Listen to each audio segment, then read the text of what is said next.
Hi, I'm Stephen Betts. You're listening to Scholars and Saints.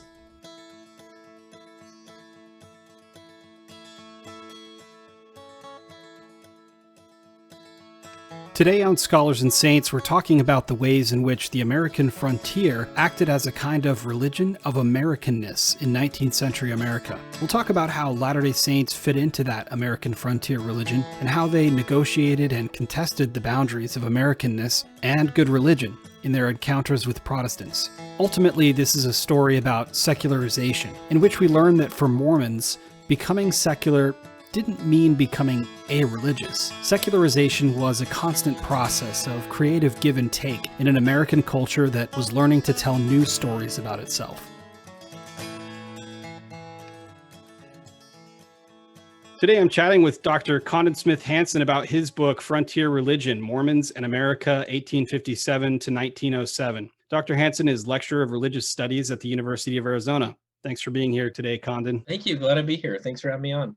Konden, somewhat unconventionally, I think, for a book about Mormon history, you tell the story of Mormon Americanization in a series of vignettes that aren't often put together. You have the Mormon War of 1857 to 58, the anti-polygamy crusades, and the Reynolds trial in the Supreme Court, the inclusion and exclusion of Mormons at the 1893 Chicago World's Fair, and finally, the Reed-Smoot trial. So I'd like to begin by having you say more about the concept of frontier religion, that serves as the frame and really the major theoretical intervention of the book. And then I'd like to talk a little bit about each of these vignettes and what they add to our understanding of the frontier and of religion, of Latter-day Saints, and of America in the late 19th and early 20th centuries. So what is frontier religion? The idea of the frontier as a religion in itself, this is something that was kind of a later development in the actual putting together of the book. It was something I knew there's something there, but I didn't know what to call it yet. And it wasn't until I kind of brought everything together that I started realizing there's something that both Protestants and Mormons give allegiance to that defines and interprets their scriptures, that interprets their experiences. And I wasn't quite sure what that was. I thought it was just a simple concept of religion. Look in Mormon theology, look in Protestant theology and their own internal debates. And maybe that would get at it, but I found that it wasn't sufficient. And so it wasn't until James Lane has this book called Meta Religion, and it really looks at this larger concept of religion that many different world religions had to sift through. For example, when Buddhism emerges in India, it emerges within a very specific context, specific words that mean things, a very specific meta religion. Basically what I mean by meta religion is things that determine what is truth that you don't need to argue about. It's just the set of assumptions that things have to pass before you can accept something as true. For example, in a literate culture, we kind of feel like literacy is where truth can be found. In an oral tradition culture, that's not the case. It's more in myths and storytelling and all of that. So when Buddhism goes into China, it's a totally different meta religion, totally different values and sets of concerns. And so they have to not translate Buddhism in a different language. They have to translate it into this concept of what is the Tao, right? Something that India didn't deal with. And so Buddhism was only true through concepts of the Tao. And you can do the same thing with Christianity when it goes into Rome. There's a different meta religion in Rome that's dealing with the Apollos and all of that. Jesus has to be understood through Apollos, not through Jewish messiahs, right? The Son of God now is a concept. And the same thing when Christianity comes to the Americas. So I started thinking about what was the larger meta religion of the Puritans, what was the larger meta religion of what Mormons and Protestants shared. It was within this American context, and I came to find that it's always the frontier, this concept that this frontier changes you. The frontier is where God is working out things in the last days. These were things Protestants were saying. And in fact, one thing I talk about in the book was these important Protestant revivalists were joking about, why is America so important? Why is the frontier so important? But then they came here and they're like, oh, these are all providential things. And people were reading the newspapers to find out what the Bible meant. And so the things happening on the frontier. And so when we look at the frontier, we're also realizing that religion has to be understood in a different way than just the simple Christian, Jewish, Muslim. There's something else happening. So I kind of tapped into what James Lane or Jim Lane was kind of going through in his meta religion book, and it helped frame some of these concepts. And it kind of finally articulated what I was trying to get at, what I had been finding, but wasn't quite able to put into words. And I mean, this goes into the definition of religion. That was shifting and changing, and this frontier religion was sitting right in the middle of these changes. And I think one thing that's important for me, just to kind of set the framework of what I'm looking at, is when we define religion today, we can see three separate and distinct circles. You got economy, you have religion, and then you have politics. And they're all supposed to be separate, right? This whole Enlightenment ideal of separation of religion and power and economy. But then you go back 150 years, you go back into the 1800s, and those three circles were intimately combined together. And the frontier was right there. And so religion was not devoid of power, and it was not devoid of politics. You had this concept of republicanism that Protestants were defining as theocratic, this kind of, they would even use the word theodemocracy, right? Sure, Joseph Smith and Brigham Young are getting into this theocratic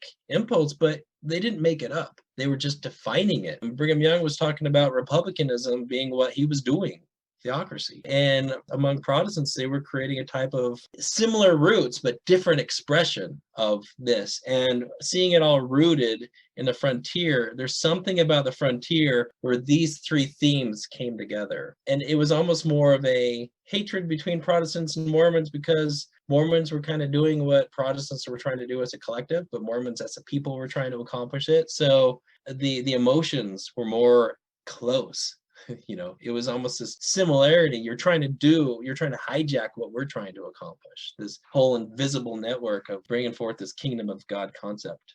But anyway, so I think the whole process of when you had religion defined within these three concepts, you see the secularization move was not anti-religion. It was not separate from religion. It just meant that religion was not so integrated with religion and power. But at the same time, one thing we find by the time we get to the end with the Reed Smoot hearings, power was defined within the proper kind of religion. The whole Theodore Roosevelt religious concept of you can be religious, but don't bring me I'm not interested in your theology in, power. I want your merit, your religious proper action of, helping the poor, marrying only one wife. That's what I want to see in power and economy. And don't bring your screwy theology in. And so Theodore Roosevelt was perfectly happy to have a Mormon apostle in power as long as he was just acting right.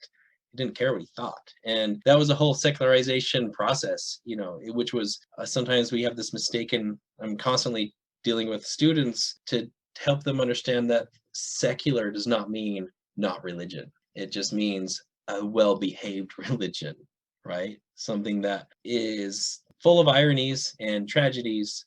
And if we say it's progress, then we have to look closely at what we mean by progress. Yeah, absolutely. And I think, we had Peter Coviello here on the show, and he talks about this, how secularization and how, good religion versus bad belief is this operation of the racial state, right? Like this is the state disciplining people, disciplining the way they live, the way they act in their bodies, but specifically the way they act, right? Bad belief is bad because it doesn't comport itself with the ways that, with the goals of the state. But I think one of the things that your book points out is that it's not necessarily just the state here. We often think about secularization and the secular in terms of religion and the state, religion and a government, right? But that's not necessarily all that's at play here. And I think that's sort of what you get with this idea of a meta religion, of this, I don't know if we want to call it an ideology or a story, a narrative, that people are telling about what it means to be not just American, but what it means to be living in, you could say, the kingdom of God, certain ideas about the kingdom of God. So I wonder if you would say a little bit more about these competing stories that Americans are telling about themselves with respect to this concept of the kingdom of God. One of the things about this is the development of it, the evolution. One thing I try and show in my book is that no term is permanent, no term is eternal or universal. And when you're within a religion, you talk about it as eternal, universal, and that's why missionizing is such a positive thing for Protestants and Mormons. They kind of feel like what they have is it's above this world. And I mean the word secular itself means this world. There is this concept that's higher than that, the sacred, but without realizing it's this frontier religion that's defining what religion is. So I kind of feel like what's fascinating about once you're getting into the 1800s is when religion and power and economy are all synthesized together. And no, I mean, it's not like anybody's ever separated them really, right? I mean, the Enlightenment had concepts to try and do that, but as we know from the evangelical overthrow of what Jefferson and Madison tried to do, which Jefferson thought was this kind of conspiracy happening, but what happened was this evangelical watershed through these revivals that happened, and by 1850s it was complete, and that's when we see the conflicts with Mormons and Protestants really take this height with the Utah War. But so you didn't just have politicians defining it this way, but you had just this, like I was saying, the meta religion is the undergirding assumptions of how truth is conceived. And so, I mean, these were things that just, one thing to understand about Protestantism is that they weren't a hierarchy, right? They were just a movement of this federation of different congregations, different groups of people. And you didn't even necessarily have to be connected to a congregation to be part of this larger movement. And so that was one of the things that how they defined religion as a loose network with no visible head. However, Mormons were seen as this dangerous offshoot that created a visible head. And so you also had Catholics with a visible head. So anti-Catholicism was big, of course. Mormons inherited a lot of the anti-Catholicism. They became the new, synonymous fear of this what happens when you have this visible head. And so it was almost this competing definitions of religion that you had. Everybody was combining politics, economics, and religion together, but they were doing it under different hierarchies of power, different assumptions of power. And I think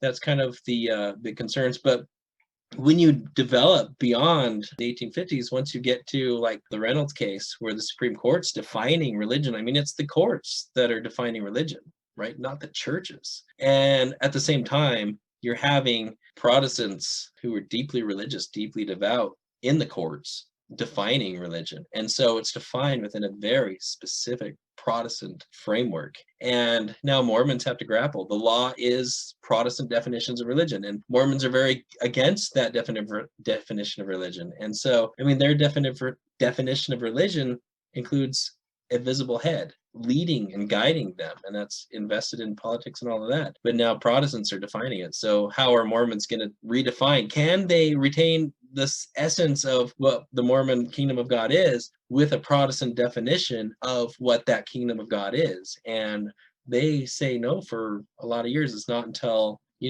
really, I almost feel like the World's Fair was a moment they realized maybe they can redefine it.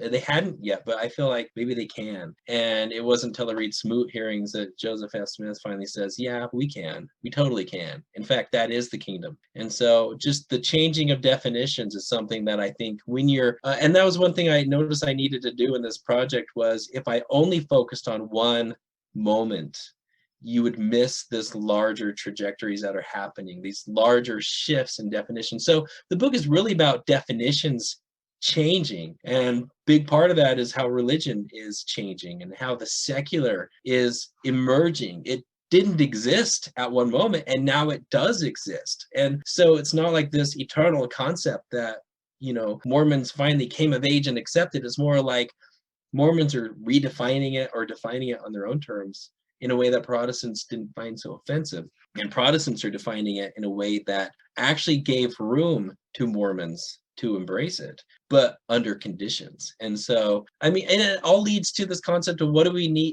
mean by religious pluralism in America? Well, that's something that came out of this new definition of religion that created this new definition of the secular that meant Mormons had to act and think like Protestants in a real way. And they had to abandon not just polygamy, right? Not just cooperative efforts, not just united one party politics type of thing, but they had to embrace a definition of religion that was foreign to them and that they emerged out of as corrupt a long time ago, but now it is the new definition of what Mormonism is moving into the modern world. And I think that was something that I think Kathleen Flake did a really great job of showing how Joseph F. Smith played on memory to allow that to be okay. I mean, when Joseph F. Smith went back to Utah after all the things he said in the Smoot hearing, he had a lot of confused people, people that were saying, this doesn't sound like the religion I understand. I mean, people were going through faith crises because of the church was changing in a way that seemed anathema just a decade or two before, just to some right then.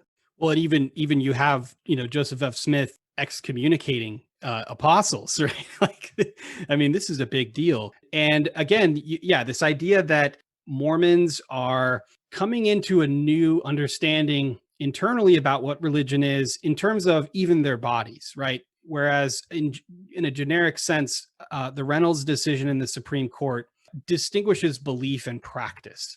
That is never something that Latter-day Saints in the 19th century are thinking about. They're not thinking, oh, well, what I believe is somehow different than what I do with my body, because polygamy is the perfect example, right? Polygamy is this it's tied to this Mormon cosmology of exaltation, of becoming gods, right? That is lived in their communities. It's lived in their everyday lives. It's not just a sexual practice. It's not just a familial reorganization. This is embodied cosmology for them. And so to remove that is a huge change, and it signals the ways that they are coming to understand themselves as moderns, as maybe secular. Yeah, and I think one big question for Mormons to grapple with is, can you privatize Mormonism? According to the Reed-Smoot hearings, yes, you can, and we did. But according to Mormons writ large, can you separate this? And one thing that I find is fascinating is Protestants are asking the same question. Can you separate the individual with the larger bodily expression, the whole vision, that's connected to power and economics and all that? Can you do this? Can you take religion out of schools? Can you accept science that challenges the whole creation idea and all of this? They're still debating and arguing that. And that split churches just as much as, say, slavery split churches. You see this severance between different religions, different Protestant faiths, and you have the emergence of the fundamentalist Protestant movement in the 1910s because of this issue. What's fascinating about the Mormon movement was in the 1900s with Smoot, they were debating this, but it was more of a wink and a nod. Like Joseph F. Smith was saying that, no, there's no legitimate post-1890 polygamous unions happening. Trust me, if they were, we'd excommunicate them, right? But then he goes back and talks to people who he married or people who he allowed to be married in post-1890 polygamy. I mean, most of the apostles were doing it. And I mean, there are hundreds of legitimate post-1890 marriages happening, right? And so what happened is almost like, don't worry. What I was saying in Washington had to be said, but we don't really think that way, right? And so it wasn't, I don't think, until the early 1930s that you really had the fundamentalist break. And I think that because it happened 2 decades later than what we saw in Protestantism shows the ambivalence and the realization that this disconnect, this balancing act that they're doing is a contradiction, and it would take decades to solve it. I mean, it's in the 1930s, they're still finally putting their foot down.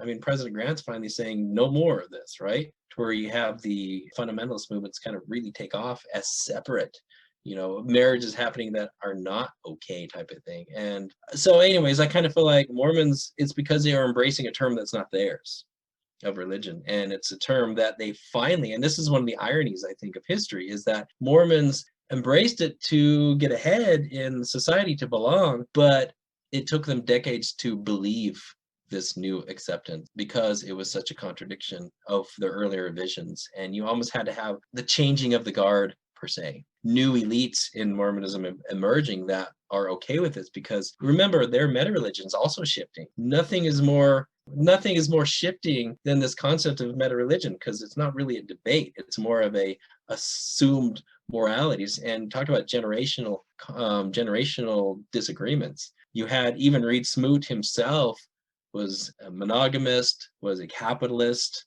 was supportive of even having serving a dinner with African Americans at a state event. Whereas his father, Abraham Smoot, was a slave owner, was hardly a capitalist, right? Within this theocracy. But yet Reed Smoot was this Republican with Theodore Roosevelt, this progressive. So, I mean, that generational divide shows you why they were allowed to make these changes in the early 1900s. But just imagine the next generation. They're not going to put up with these things. And so it's almost like the shift, the meta-religion allowed Mormonism to make these, in other words, to believe their shifting definitions. Because before they didn't really believe monogamy as a definition. I mean, even Reed Smoot at first was saying, it'll come back. Polygamy will come back. You had many other people like John Taylor Jr., who when he first read the 1890, manifesto, said, damn it. But then he says, but I'm okay with it. If the Lord wants this right now, he'll change it soon. So, I mean, they're all looking forward to things going back to normal. Even George Q. Cannon said, maybe we can do a kind of concubinage. Maybe we can do a certain type of secret, concubines until we can finally live it again. So none of them thought it was done. But then you get to the 1930s and none of them thought it wasn't done. But it's not because of revelations between that time. It's because the meta-religion was changing and shifting, the assumption of values. And I would say Mormons in 2020, do not share the same meta-religion of Mormons in the 1920s. And, interestingly enough, I think we could, thinking with McKay Coppin's recent piece in The Atlantic, where he kind of talks about, this shift towards greater Americanization, but really what that looks like from the inside, which is often something we don't see, is that he kind of says, he concludes at the end of this essay that by the time Mormons had become fully American, whatever America that they had committed to when they began that process was gone. And that sort of becomes the burden of 21st century Mormonism, is learning how to live with this adaptation to an American culture that no longer exists, which has been internalized into lived Mormonism, at least in America, right? At least in the United States. Yeah, and I think one thing that's important about, if we're talking about the church today, you're really following the trends of its hierarchy. It's trends of their concerns, what they find important. And they're the ones who bring up how we respond to social media. They bring up how we define the secular, how we define religion. And, there's all kinds of, I think you could say, Mormonism today, the LDS branch is very 1950s nostalgia focused, but look who's leading the church, and that's very much part of their meta-religion, their world. And I think that's why some of the younger generation might be frustrated, might be confused, why? What about Black Lives Matter? What about the failures of capitalism? What about the failures of suburban America? What about the racism intrinsic in the very structures of the world we live in? But you don't have those concerns necessarily between generations. I mean, right now you have politics so integrated with religious movements, and the LDS religion is no exception to that. And so when you talk about this whole Republican moment, with Trump and all of that, you've got this generational divide there that's just boiling.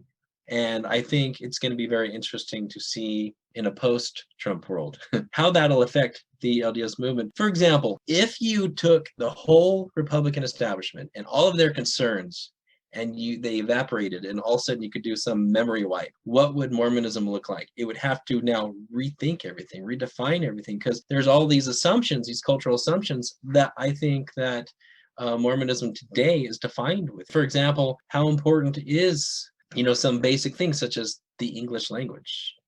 How important is geography within Mormonism? And it used to be very important, but at this point isn't. How important is it to have a basketball court in each church? And once you go outside, and this has been a debate about Mormonism being a global religion. Is it a world religion, or is it just a tribal religion exported globally, right? And that comes down to, well, can they speak to different meta-religions of different cultures, different places? Right now, no. The answer is obviously no. The church doesn't try to speak to the different meta-religions. I think because it's invisible, it's not aware of it. And so it's just as much a cultural translation as it is a theological translation. Yeah, that's absolutely right. So, though, I mean, for our listeners, you can see what some of the implications of this argument that Condon is making in the book are for our present moment.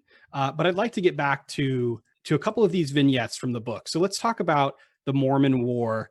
What is the Mormon War, and yeah, what is it contributing to this frontier religion argument? Let me say one quick thing about the Mormon War before getting into the details of it is to connect it with what we are just talking about is a lot of times when I read what Mormon scholars and American religious historians and secular historians have done when talking about the Mormon War is that each of them tends to use assumptions of today's presumptions of what today looks like and imposing that on that time. And with Mormon studies, it's really common to apply the secularism model, which didn't exist in the 1850s, but nonetheless, it's still applied and it's assumed to exist. And that's one thing I take up in my book, that one of the big problems is in Mormon studies is the lack of critical awareness of this term not existing, right, in the 1850s. But at the same time, when you read Protestant historians, they have a hard time seeing outside of their own model too. And so Mormons were aberrant religion.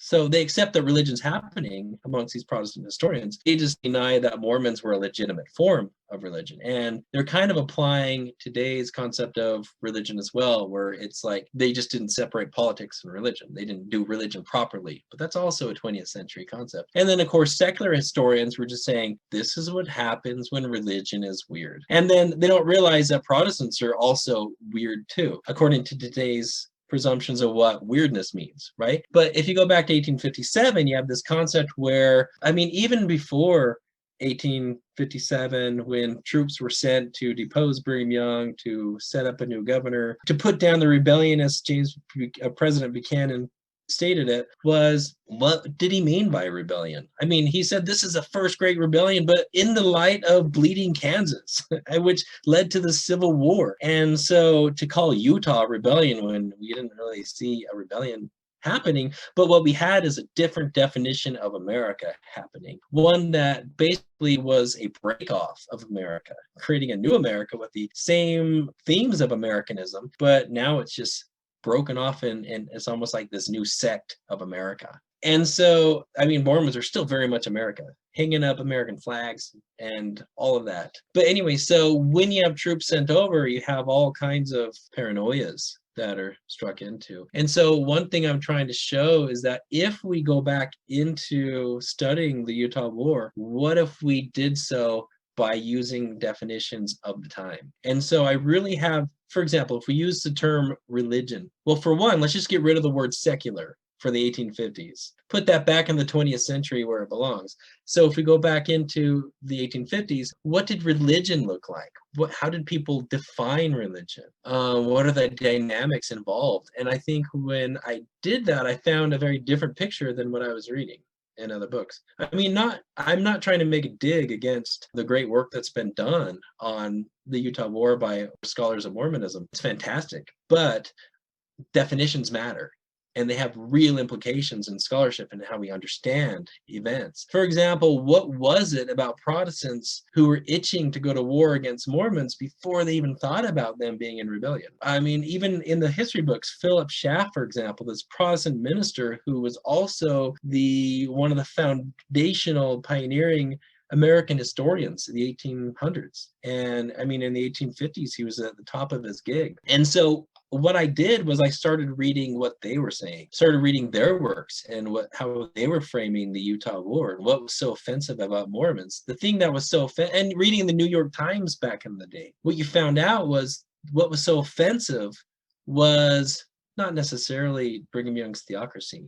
What was so offensive was that this was heathenism posing as civilization. And that had implications. If they are successful, it could have real implications. For example, what does Satan do but mimics the truth? And if Mormons are mimicking civilization, then what is more frightening and devastating than losing control of the frontier to Mormons in this false satanic form of civilization? And so in other words, but you read what they're saying like Horace Bushnell, this famous revivalist preacher, put forth this tract called Barbarism, the First Danger. And what's fascinating about that, it's barbarism that's a threat to civilization. And remember, civilization was another word for Protestantism, which was another word for whiteness, right? I mean, they're all connected. And so Mormons couldn't be white, they couldn't be civilized because they were Protestant. And so how do we use that model to rethink of the Utah War? And Philip Schaff was saying at the beginning of the 1850s that let's not be surprised if a war breaks out between Mormons and the civilized, the barbarians, the darkness versus the light, civilized Protestants. And so what was so important about the Utah War then was to impose this Protestant civilization onto the dark, barbarous, dangerous wilderness. And one thing that's fascinating is he was making the imagery of Old Testament imagery, like Jael's hammer, where he snuck in and put a peg through the head of a commander and basically used violence to put down evil and wickedness and to allow God's light to shine in a dark place. And so what they were saying is, us Protestants, we have to be violent. We have to get our hands dirty because this is a frontier. And just like the frontier in the Bible, we have to reenact that violence. And it's okay. God will allow this type of religious violence to take place. Whereas people in Utah were saying they were not devoid of violence themselves. And so you have two ideas. I mean, both of them are using the Old Testament more than the New Testament. Both of them read themselves into Abraham and the works of Abraham. They were just doing it in a different way. And so by doing that, you had basically two different imaginations of Abraham in this heavy, harsh wilderness, and both of them had to take up the sword and do what they needed to do. So it's not like Protestants were reading the turn the other cheek of the New Testament imagery, right? They were talking about Jael's hammer. They were talking about Samson destroying the Philistines. They were talking about David killing the Philistines, but both of them were doing that. And so they were not separate in this frontier religion. And that's kind of what I mean by this frontier religion. The frontier defined their theology, and it was in America that made it so unique. And one of the studies, when you look at global Christianity, you don't really see what's happening elsewhere that you see on the frontier in America. This is wholly unique in the development of Christianity. I mean, I think people in Europe are saying, what are you guys doing?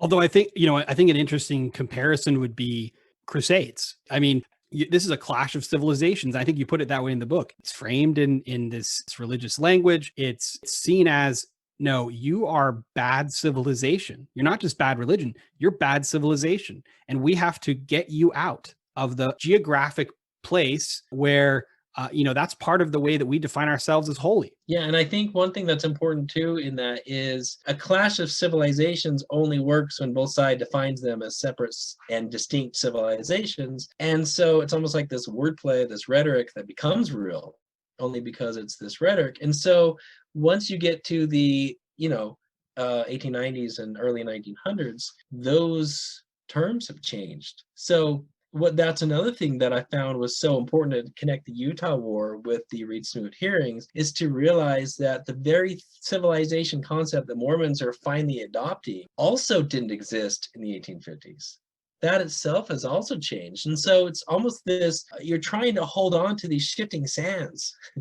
But I think that's important because once you adopt this timeless concept that things are not changing and they're stable, it makes a nice narrative, but it doesn't make for reality. And so I think a lot of times that's one of the dangers of monographs when they focus on one moment, is that they don't see, for example, they can make sweeping generalizations that Mormons finally adopted this civilization concept, when in reality, Protestants helped invent this concept that Mormons were also helping invent. And so everything was being created rather than already created, And so what Reed Smoot was doing, he was adopting something that was brand new. As for Protestants, that's why Protestants just, after Reed Smoot finally got a seat in 1907, it would just be a couple years later that the fundamentalists said, we can't accept this new definition of religion. We need to go back to these fundamentals. You can't let go of these concepts. And that was just a couple years later. And so I think that's one of the important things to take away is the dynamicism of definition, the dynamicism of religion, and to realize that religions are not set above these dynamics. They are part of those dynamics. In fact, they're on the front lines of them, it seems. Well, and I think a place where this really comes to a head is during the anti-polygamy crusades with the Reynolds Supreme Court case, right? Reynolds versus United States. You have Protestants and Latter-day Saints working out the definition of religion. It's being worked out right there. That's the rubber is meeting the road. And it's not necessarily just something that's being imposed that already existed. It's actually getting worked out. And you also talk about in the book how a lot of the organizing that goes on in the latter half of the 19th century, the sort of national organizing against polygamy, that is really going to play into the Reed Smoot hearings later, but certainly is also playing into popular conceptions about Mormon polygamy in the late 19th century. A lot of that is, the kinds of Protestant community of oneness is actually being worked out as a result of their organizing against polygamy. So Mormons, in a very real way, aren't just a religion on the frontier. They actually embody this meta religion. They come to embody frontier religion in a very real way. And they're not just subjected to Americanization. They create it. It's being created because of them, right? I find that Reynolds decision fascinating because, for one, you're talking about people with deep Presbyterian ties, deep Protestant ties that are on the Supreme Court, and part of the rulings is to coincide with their religious upbringing in sometimes very explicit ways. I mean, court cases dealing with the Sabbath day and what the country is to do with that was synonymous with dealing with polygamy. They were both, if you do away with the Sabbath day, if you're doing away with monogamy, they're both fearful things for the continuation of this country that was defined within Protestant civilization principles. But anyway, so the secularizing of the term religion, separating it from theology and defining it with an action, that's secularizing the term. That's privatizing the term. I mean, secularization is privatization. I mean, it's separating these bubbles. It doesn't mean no religion. It just means that bubble is being separated from these things. So what's fascinating is it was almost like there's this fear of polygamy, the specter of polygamy, that somehow that's going to override civilization. I mean, they really thought that's destroying the world, in some weird way. But if we're going to define religion now that breaks polygamy, and I mean, that was kind of the point, then that will allow our civilization to continue. But in an ironic way, they define the very seeds of their own separation from politics, from power. And what would be the logical implications of that? We'll be seeing that worked out. And so that case, it was in reaction to Mormonism, but it was also redefining Protestantism. And I think that's one thing that's often lost in studies of anti-polygamy is you're dealing with Protestant transformations, and those Protestant transformations are allowing Mormon transformations to happen. And another thing that's fascinating too is how did Mormons respond to this definition? They were like, well, essentially they were saying this is stupid. Who can separate religion from our families, from polygamy, from our economic or political concerns? Religion is not a private affair. That's just dumb. And so they resisted and rejected that harshly, right? And it was almost like the Protestant Supreme Court says, well, let's try this. Can you guys accept this? And Mormons said, no way. Right. And so that's why they stepped up. It almost felt like when you're going into the late 1870s with the Reynolds decision, with the failure to reform Mormonism through that. Well, you see in the 1880s, this picking up the pace, right? The Edmunds Act in 1882 seemed to let's hurt you then. And then in the middle of all that, you have all this drama happening. I mean, in 1885, we'll come back to that in a moment, but then they even up it in 1887 Edmunds-Tucker Act saying, okay, you are screwed unless you follow this definition. And then, of course, the church continued to go to the courts to argue against this, and they just lost court case after court case after court case. And that it was only after losing these several different court cases when the Supreme Court said, no, this is right.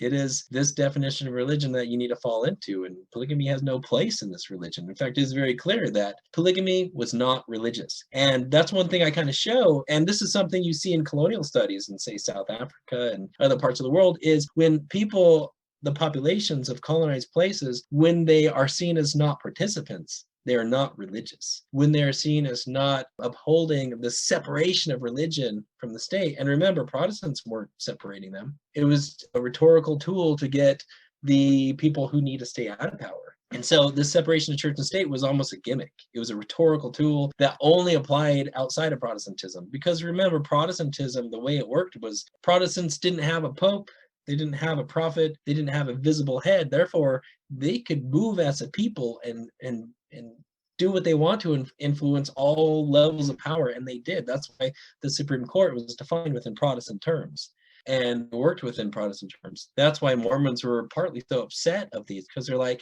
you read the Mormon writings, they're constantly saying this is terrible influence of religion trying to impose on us what our religion should be. And I think it's fascinating that according to the state, this whole nation state concept was saying, Mormons, you are not a religion. A religion is acting proper, and that means monogamy, and that means getting out of politics, and that means your prophet needs to become as irrelevant as the lay, And I mean, it wasn't until the Reed Smoot hearings that Smoot convinced people that that's what Mormonism had become. And so I think with the anti-polygamy moment, one thing I find fascinating too is same people who opposed Reed Smoot and were most concerned about him linking religion with the state were the same people who were these federal marshals in the 1880s trying to influence or to attack polygamy. We're not dealing with separate people. These are the same political figures here. I mean, Frederick Du Bois from Idaho, I mean, he was doing the same things with Smoot as he did in the 1880s. And so, and also one thing I think is often left out is Protestants acting at this moment, they weren't just going against polygamy. They were also concerned about the Sabbath day and how Protestants were removing that from, state functions. Like, can you not enforce the Sabbath day, for example, at the World's Fair? Should it be closed on the Sunday? And so the same people who were really upset that the Sabbath was no longer being followed, and this was argued in the courts for years, right? During the World's Fair as well. So, I mean, the courts were deciding all these things for decades. And it was when Reed Smoot happened, it wasn't a surprise. It was a continuation of the Sabbath day fight. Smoot was a continuation of that. This wasn't just a Mormon concern. Reed Smoot was utilized to reinforce a lost political Protestant force of power. And that was what was so upsetting, was that these Protestants acting to keep Smoot out of office, with the same trying to keep the Sabbath day closed, were fighting against people like Theodore Roosevelt, who says, well, why does that matter? Religion should be private anyways. Just act right. Don't worry if the church is going to be influencing the state. And so, I mean, it was you could say, theological civil war at the time of Reed Smoot that happened. It wasn't just a concern about Mormons having power. Well, and I think the other thing to signpost here before we talk about the World's Fair is that there are some other long trajectories of really important ideas that are taking place during the anti-polygamy crusades, right? So you have in Mormonism, they're expecting, because of a sort of vague prophecy by Joseph Smith, they're expecting that Jesus is going to come in 1890 or thereabouts, right? And so all of the legal battles about polygamy and all of the ways that they're thinking about their Americanness or their civilization or whatever has to be put in that context of this like imminent apocalypse. They believe that when Jesus comes, America is going to be destroyed because they're under the leadership of corrupt leaders who have perverted the true principles of republicanism, and so they're going to be destroyed, and Mormons and their society is going to be elevated, right?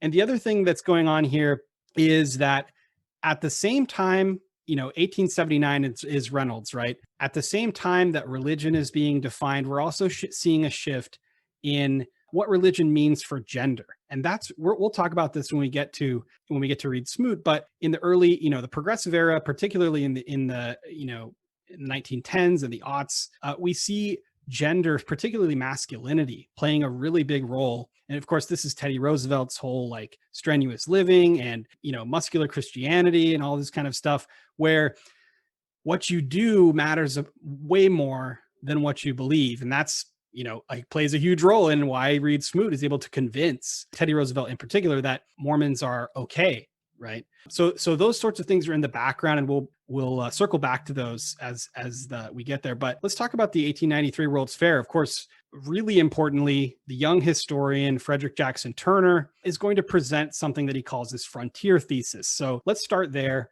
and then we'll move on from there. Okay, just a little background of what, this young historian presents at the fair. And this was just 3 years later. In 1890, the Surgeon General declared the frontier closed, right? And I mean, when you think about the frontier as a complete fabrication of the mind, a complete idea, it doesn't exist in real geography, right? Those often living on the frontier, like Native Americans, weren't thinking, yeah, we live on the frontier. This is the center of the world for them, not a frontier. And so it's a complete Protestant construct that, of course, Mormons are going to embrace. They're part of this genealogy. And so what Frederick Jackson Turner did was, remember these three circles that were intertwined when the frontier connected religion, politics, and economy. But now Frederick Jackson Turner is defining the frontier as separate, that religion is separate. And when he talked about the development of America's economy, when he talked about the development of American politics, he didn't talk about religion, he talked about geography. And so the frontier was a geographic space, and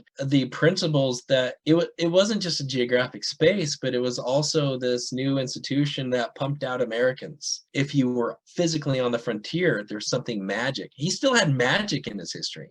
So, I mean, it's definitely not a thesis that historians hold today. They're still influenced by it, but they would never accept this theory that if you go to this geographic place, it's going to have these magic properties. And he didn't call it magic, but basically, if you go there, it's going to transform you into a democratic, loving, freedom-loving American, right? You're going to become an American of Americans if you're out on the frontier. So Theodore Roosevelt, that's part of his popularity, is that he was seen as doing that. Woodrow Wilson, and Theodore Roosevelt, two prominent political figures writing their own history, talking about the frontier, but also like Theodore Roosevelt in his own history writing about how cool Mormons are, because who is more frontiers than Mormons? And so who is more American of Americans in a way? So it's almost this new masculinity, this new definition of masculinity that included this roughness. And so in other words, Mormons might have been rough with the weird things they did, with their violence, with their polygamy, but it's a frontier. So it's this new this new acceptance of acting out in these terrible ways, as long as you show that you've changed. So it's a new expectation that you would be bad on the frontier, that your religion would be a distortion. But it was this new faith, this new, I would say, this faith that they were confident if you're on the frontier, you would become acceptable. So this was a new opening for Mormons, something that didn't exist until now. I mean, Frederick Jackson Turner blew the lid off this concept. It doesn't mean that he talked about the frontier as a magical place that transformed people into better beings. He just he privatized religion from it. And I mean, that's why when Reed Smoot goes up, he has to convince people that he is a frontier guy. He has separated his religion. He has become Democrat loving. He's representative government loving, freedom loving, and it's all thanks to the frontier in a lot of ways. I mean, the frontier thesis, just to recap what that means, is this theory that the frontier is this contested place of fighting between civilization and barbarism, but at the same time, it's through that contested space, which now has disappeared, that has created this new sense of being American. And so you had three forces at the World's Fair, and I think this is important to distinguish between the three. One force was liberal Protestantism, who were okay with the Sabbath day not being adhered to at the fair. They were okay with bringing in a Muslim, bringing in Hindus, bringing in Jains and others to speak as religion together. It was the invention of the ecumenical movement within Protestantism, the very first one to happen. And so the World Parliament of Religion was what that was, and that was liberal Protestants doing that. And then you had the other force of conservative Protestants who were deeply offended by this, because this isn't how religion worked before. And so they were trying to say, why would you have this, quote, mongrel gathering, as they called it? So you would have this idea. I mean, even the Archbishop of Canterbury says, I ain't coming to your stupid parliament. And why would I stoop the throne of Christ to these other unworthy religions? And so you had and you even had this other guy, Wilkinson, who goes up and says, Jesus was hostile. Jesus didn't love diversity. Jesus hated it. So we need to therefore hate it. And then Julia Ward Howe says, that's not Christianity. Jesus loves everybody. So this new contestation, this new argument between the public role of religion was being debated at the parliament of itself. And then you had this third branch who were all about the Frederick Jackson Turner, the secularism. Religion shouldn't matter as long as you don't talk about it. We won't judge you negatively for it. So those three branches were happening. And what was interesting is that the Parliament of Religion, that's where the liberals and conservatives were fighting over it. And then B.H. Roberts, this Mormon authority, comes over saying, I want to be part of it. And of course, they don't want him part of it. Neither the conservative or liberals. And the liberals are organizing it. And they finally say, we don't want you part of this. And he's incessant, he pushes for it, and finally they let him in, but there's some misunderstanding of what that means. And so he's offended by that and says, fine, then you've rejected me. And he goes to the newspaper to say, you're trying to be all this religious pluralism. Turns out that's not true. And so he tries to publicize that and has some success doing that. He even has some Catholic supporters who are over the scientific section of this and saying that the greatest blot against civilization is the refusal to allow B.H. Roberts to give a speech. So that to me was fascinating. This attempt to be part of what was going on. And the other thing is fascinating was how they finally got him off. Is almost this passive aggressive way of getting him to get out of there was having a Muslim come up and telling him, say something about polygamy.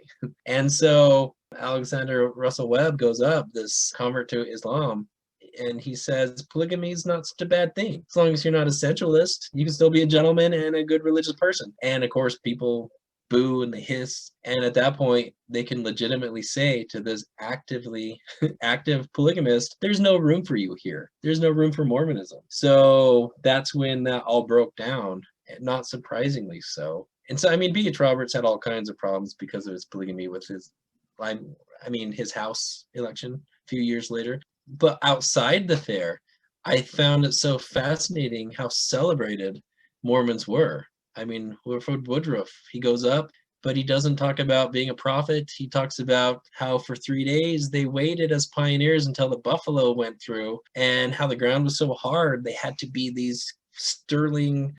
the sterling life of being pioneers. And they were so entranced with Buffalo Bill. Yeah, you have that great vignette in there about, Woodruff is like sitting with Bill Cody and just, kind of, yeah, like reminiscing about, oh yeah, the Wild West, so great. Yeah, we're awesome. We're good pioneers. You're awesome. Yeah, I think it was a revelation to Woodruff and these other church leaders that once they were there that, wow, the Buffalo Bill, they were the first Westerns. And the first real movies, if we can call it that, this projection on the screen of this light of these words as part of their Wild West show. And so we're talking about pre-movies, pre-Westerns and all this. They were tapping into this pop culture, this new form of entertainment that Wilford Woodruff was entranced by and was so enthusiastic, I think, that he was part of it. He was part of this legacy. And if they refashioned how they spoke of their religion as pioneers, not as, people following a prophet, then that will transform what cool people think, right? People like Theodore Roosevelt think. And so Frederick Jackson Turner gave them the model how to do that. And I loved how Klaus Hansen, in his own work, said if Frederick Jackson Turner didn't exist, Mormon historians would have invented him. And I thought that's because it fits so well with what Mormons needed. And one thing I find is fascinating is that this frontier thesis was presented in 1893. And so the Mormons of 1857, just almost like they had to wait until 1893 till they could find something they could comfortably adapt to. And they weren't denying their religious heritage. They were just emphasizing a different side. And as memory historians have said, the memory implies a forgetfulness because you can't remember everything. And so there's a purposeful forgetfulness that we see. George Q. Cannon talking about Brigham Young as the great pioneer. That's a rhetorical shift. And also putting the Tabernacle Choir up on the stage saying, this is what the frontier produces. It's fine as any. And in fact, I think it's significant that Wilford Woodruff and other church leaders made it kind of a big deal to say we should have won the first prize, not the second prize. But as Wilford Woodruff says, well, Welsh contestants, Welsh judges, no wonder.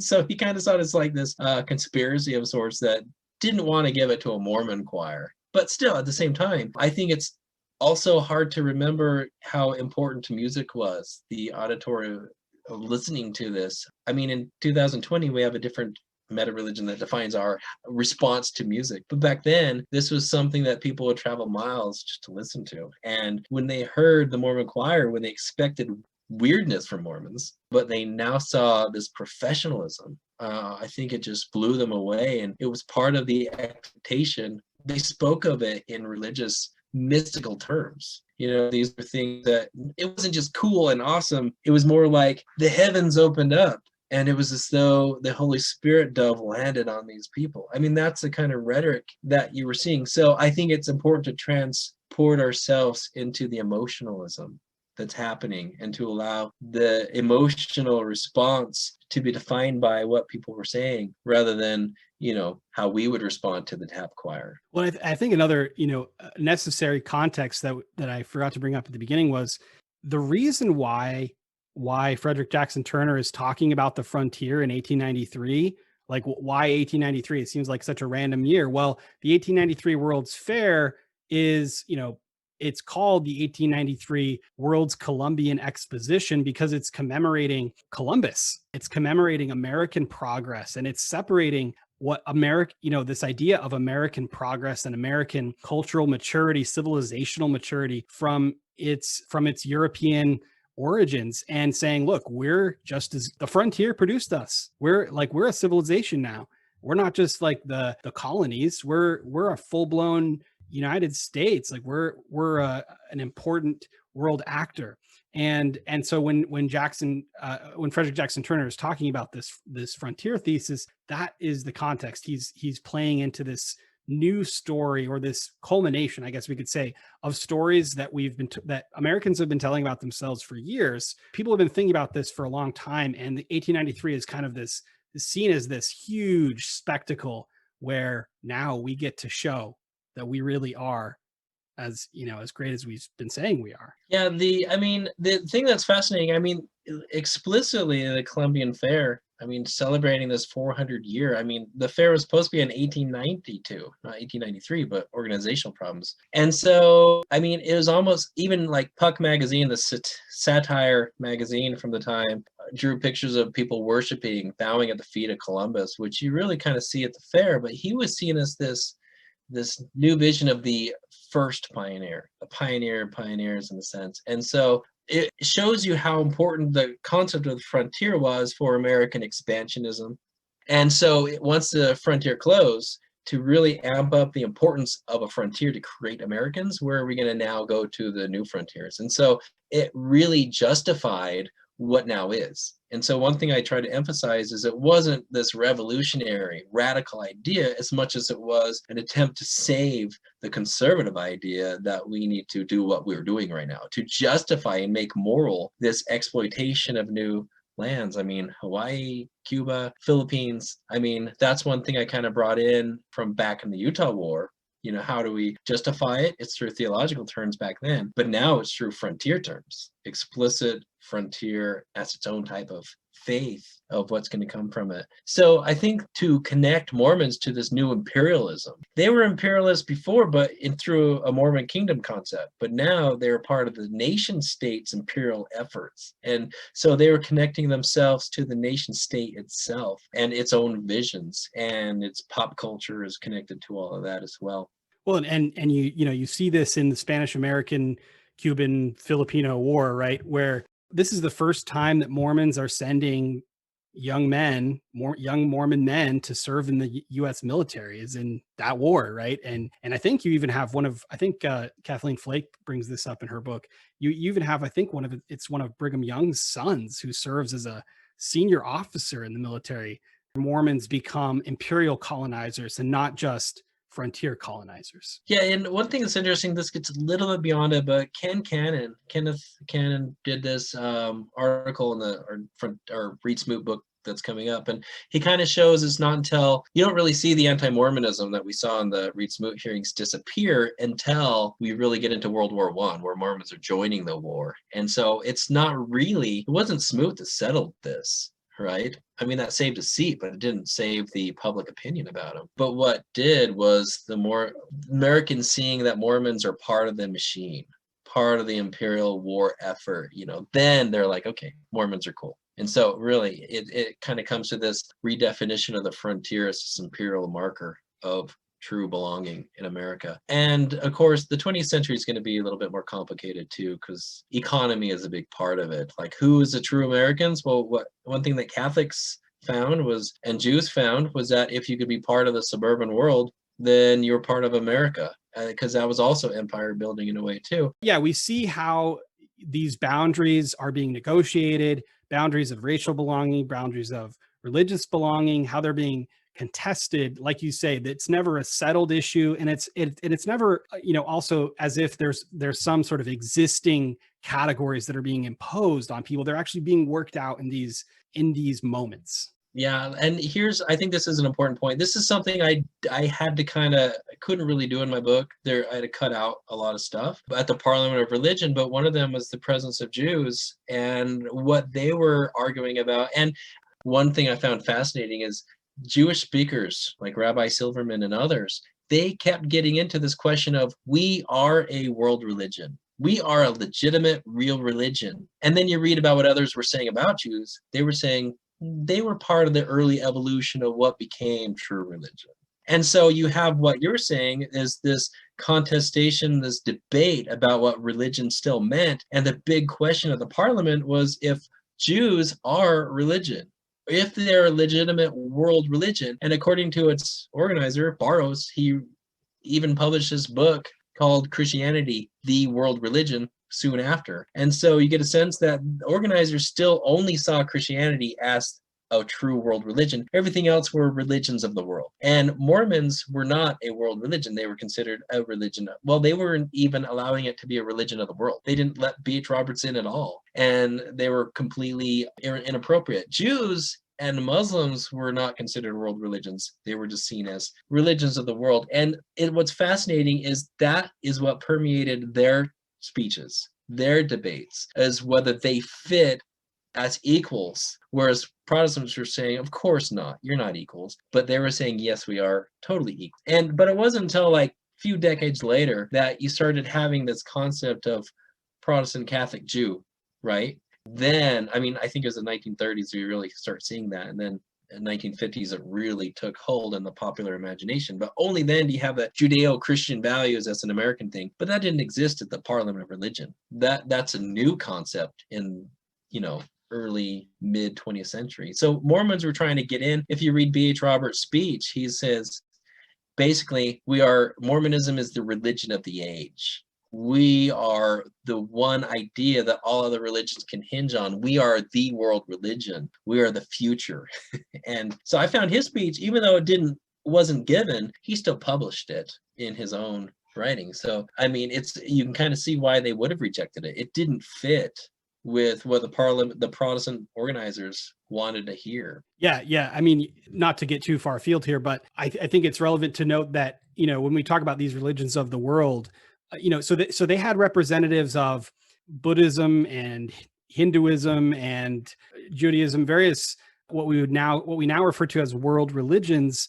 This concept of world religion is really getting worked out at this moment. Great book by Tomoka Mazusawa, called The Invention of World Religions, which deals with this. But basically, Barrows' vision is, well, we're going to demonstrate that white American Protestantism is superior to anything else. But at the same time, we want to show our cosmopolitanism, our ecumenism, both within, Christianity, understood as Protestantism, and then also out in the world. We want to show, that we've arrived again in this sort of anthropologically situated progress narrative. Of course, this is visibly displayed in the Midway, where you have actual people who are supposed to represent different stages of civilization. And these are all culminating in the central attraction of the World's Fair, which is the White City, this architectural presentation of, again, white American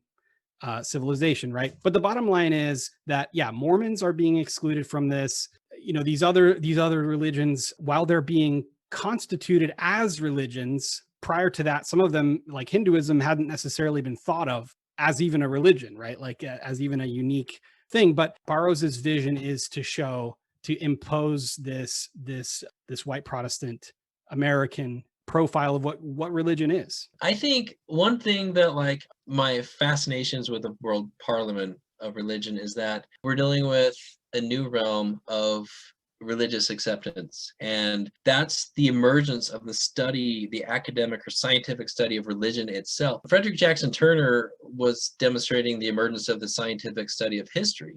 I mean, they were all looking for this magic essence, this golden egg where all things evolved from, right? And he was saying the frontier was that essence in a way. But here, the Parliament of World Religion, it's this new attempt to be scientific about it. And so what they're saying is they're creating this new category of world religion. I mean, the word world religion wouldn't even be used in a textbook until in Germany in 1931. That was the first usage of it in the way we're talking about, and even a Jewish guy contributed a chapter on Judaism, which usually it's just somebody writing about them, right, to show how they haven't quite evolved. But in all the speeches, they weren't just introducing themselves, but they were kind of showing how, I mean, they were fighting grievances that were happening at that time and trying to be included. And so for B.H. Roberts to be kicked out kind of shows you where we were at the discussion of world religion. Also thinking about where Mormon scholars are talking about where Mormonism fits in a world religion textbook.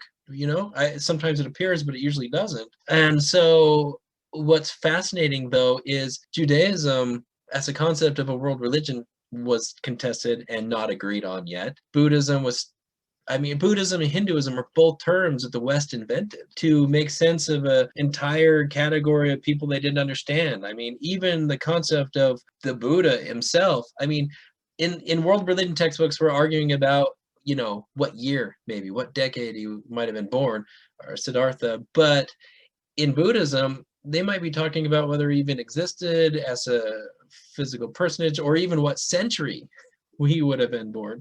And so in the West, we like to have these categories and we invent them, and that allows us to at least talk about them. But then our problem is that we believe them.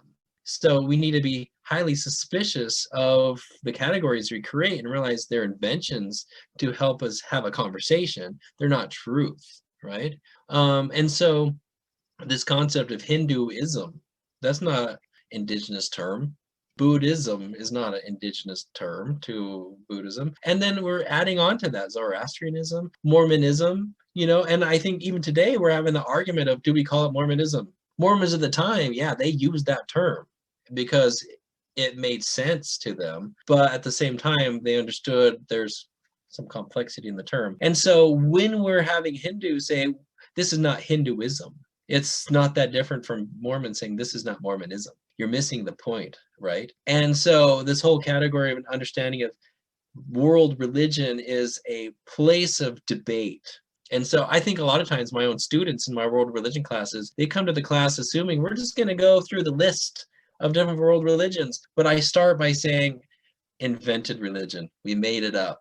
This very category of religion is a Protestant theological model that doesn't apply to Buddhism, to Hinduism, etc. And not only that, these terms, Hinduism, we made up too. So let's kind of go back into what we're really thinking. So I actually, for my class, we go into meta-religions and we talk about what is the meta-religion going on that made the British invent this Hinduism. They looked for the founder, they looked for the scriptures, and therefore now we have Hinduism. But Hinduism doesn't deal with scriptures in the sense that Christians do. They don't have a founder. And does Buddhism have a founder? Some will say, yeah, let's find him. And so these British Oxford scholars, they had 200 different terms that they said, well, let's just call him Buddha, right? Let's just use this one term. And all of these concepts, let's just say it's one guy, one religion. And so they totally made stuff up, but it was useful. It's kind of this whole Sanskrit concept of upaya, which means skillful means, which is another way of saying clever lying. And so if we can be clever in our lying about things, it'll at least give us something to talk about. And even in Buddhism itself, it realizes there's two different truths, absolute and conventional. We're just using conventional so we can get to the absolute, but sometimes we start worshiping the conventional truth.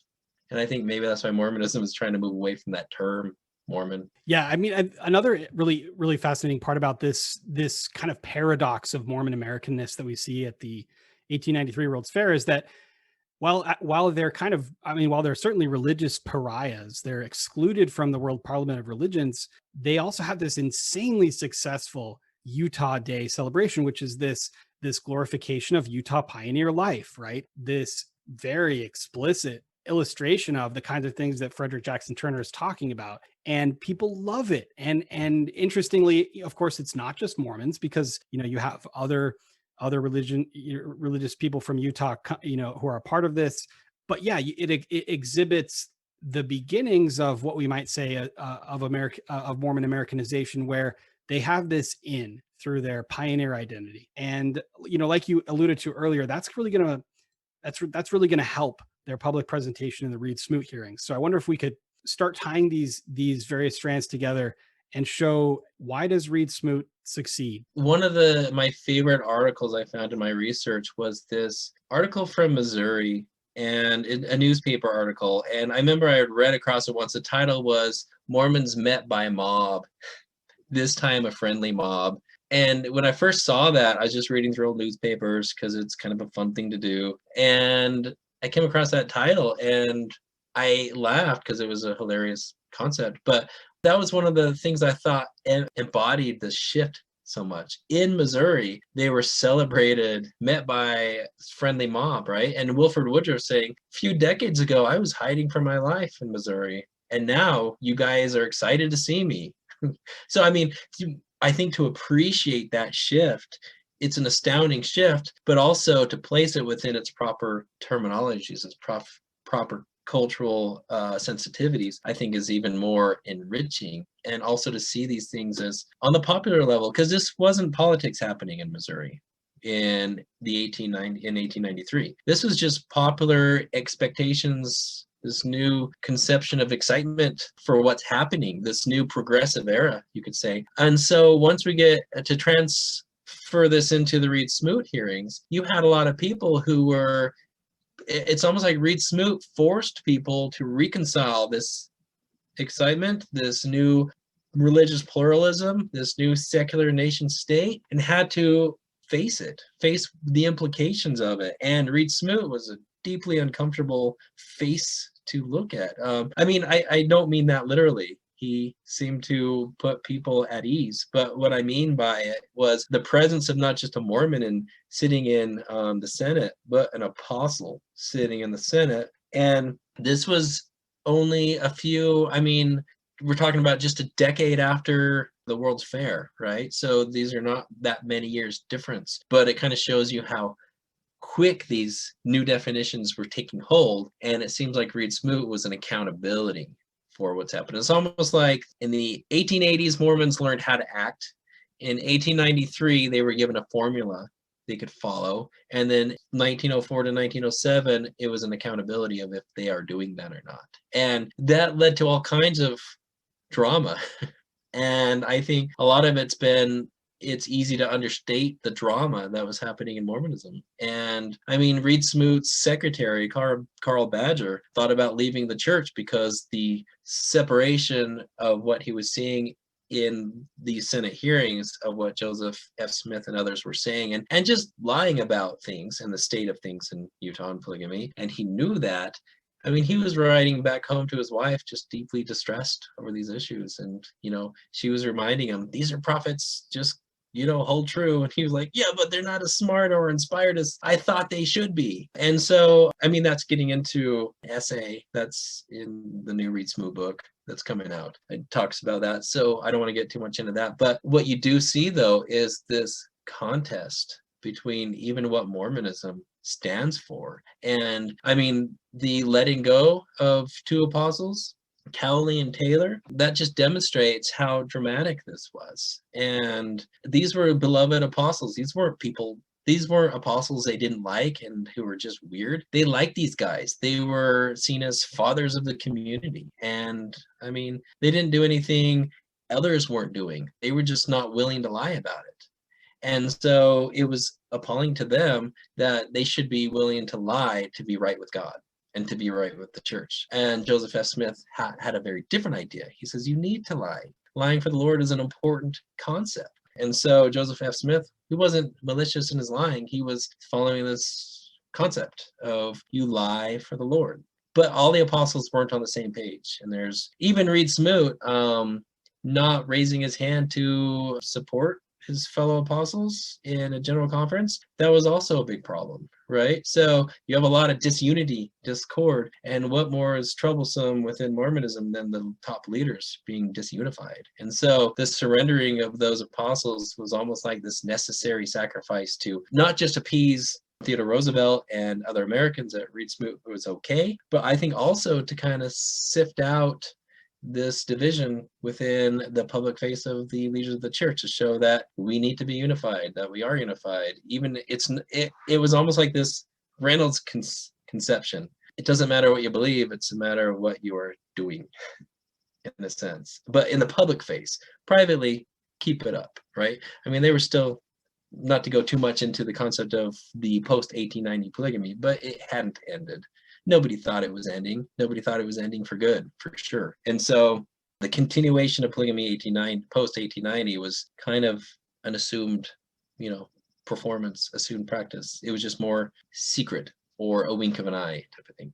That's Konden Smith Hansen. We've been chatting about his book, Frontier Religion, Mormons in America, 1857 to 1907. And that's available from the University of Utah Press. Konden, before we wrap up, I'm hoping that, first of all, you'll talk about your Reed Smoot book, which is coming out here this next year. And then also, if you've been reading anything in religious studies or Mormon studies that you'd recommend for our listeners. The Reed Smoot hearings, subtitle is The Investigation of a Mormon Senator and the Creation of an American Religion. That one thing I was excited about being able to do this book right after Frontier Religion is it allowed me to kind of finalize some of my thoughts from Frontier Religion that I don't feel like I was able to fully flesh out. And a lot of that had to do with the significance of Reed Smoot and the larger larger American context, the debates that were happening about where religion fit within the nation state and what secularism actually meant. I kind of feel like it allowed me to articulate what secularism really means. In Frontier Religion, I deal with it, but I don't feel like I spent enough time to articulate that the secular was a religious movement, right? It was a Protestant theological concept. And so, but I was able to more fully flesh that out. But there's also a lot of fantastic contributors we had in that. Michael Paulos, who is one who is fixated on Reed Smoot and everything Reed Smoot. He's done his own publications on it, and he actually brought me into this project a while ago. But he also brought in a lot of brilliant essays from different people. And for example, Dean Michael Quinn he's been doing research on post-1890 polygamy since the 60s, I think. But he was able to give us this chronology of all post-1890 marriages, including who they all were, their ages, and a lot of interesting snippets in between about like what was being said behind the scenes, what kind of sentiments that people have about these marriages, who was doing them. And then, so I think that adds a lot of interesting insight. And I found my own great-great-grandfather in the list, which was kind of fun to see. I've always kind of known about it, but it was kind of not really talked about in my family because it was a post-1890 marriage. But yet Edward J. Wood is this very type of royalty in the Canadian colonies, right? And so, in fact, my grandfather often said, yeah, if it wasn't for his polygamy, he probably would have been an apostle. And so it kind of gives a sense of how people loved Edward J. Wood, but also at the same time, the problems of, he was married to a second wife just like a month or two before the 1904 Second Manifesto came out that said, you will be excommunicated for this. And so that created some, unease. Don't talk so much about it. And it was kind of this, not really talked about in my family that much as well. But anyway, so that I'm really excited for that text to come out in just a few months, because I think it delves into, for example, what about Reed Smoot's wife, Allie? What was her experiences? And so one of her, we have an article about that. So some of the more personal things. So it's kind of like we're taking two different sides, the local context, the more personal, and the larger mile off the ground helicopter perspective of what's going on, combining them together. But anyway, so some of the books I've been reading is, I've got several books that I've been trying to read. I thought this summer would be a time I'd be able to read all these books because of COVID and being home and all that. But that I read through about two before my own world kind of blew up with responsibilities and summer courses and all that. Taylor Petrie's book was fantastic. Tabernacles of Clay. Ben Park's book, Kingdom of Nauvoo, was a really fun read. Two I'm trying to get into is Walker's Railroading Religion and Bill Davis's Visions in a Seer Stone. Those are still sitting on my desk to read, and those are two I'm really excited to get into. In religious studies, the books I'm reading right now is for research into the 1960s and dealing with the frontier religion as it's evolved into the mid 20th century. So right now I'm just kind of immersing myself into some of the beat poetry, the classics like On the Road from Kerouac, several books that came out by Ken Kesey, for example, with the whole Magic Bus trip that they did. And so anyways, with those, trying to piece them together with what was going on at the 1964-65 World's Fair, the fair that some have said ended all world fairs. They kind of overplayed their hand in the materialistic side, I think. And so after that, things kind of changed. But anyways, Mormons came out full blaring at that fair as well. So I'm kind of trying to put that world together. So I'm reading not so much religious studies at this moment, texts. I'm more so reading American history in the 50s and 60s and trying to get into Aldous Huxley, The Doors of Perception, and trying to see what was in the mind of people. What was this countercultural movement about? And it's been a fun journey. I'm really looking forward to the Reed Smoot book and hearing more about your upcoming project as that comes along. But I really appreciate you being here with us today and giving us your time. All right. Thanks, Stephen. You've been listening to Scholars and Saints. Today we learned about the concept of religion in 19th century America. For a long time, religion characterized what it meant to be a good American, an identity rooted in Protestant theological ideas and the meta-religion of the frontier. That all changed at the turn of the century as Protestants, Mormons, and others negotiated new conditions for what it meant to be recognized as religious and what it meant to be American. Next time on Scholars and Saints, join me, Dr. Christina Rossetti, and Dan Ellsworth for a special episode about Latter-day Saint radical orthodoxy. Support for Scholars and Saints comes from the Mormon Studies program at the University of Virginia. Music for this episode was provided by Ben Howington. To hear more, visit mormonguitar.com.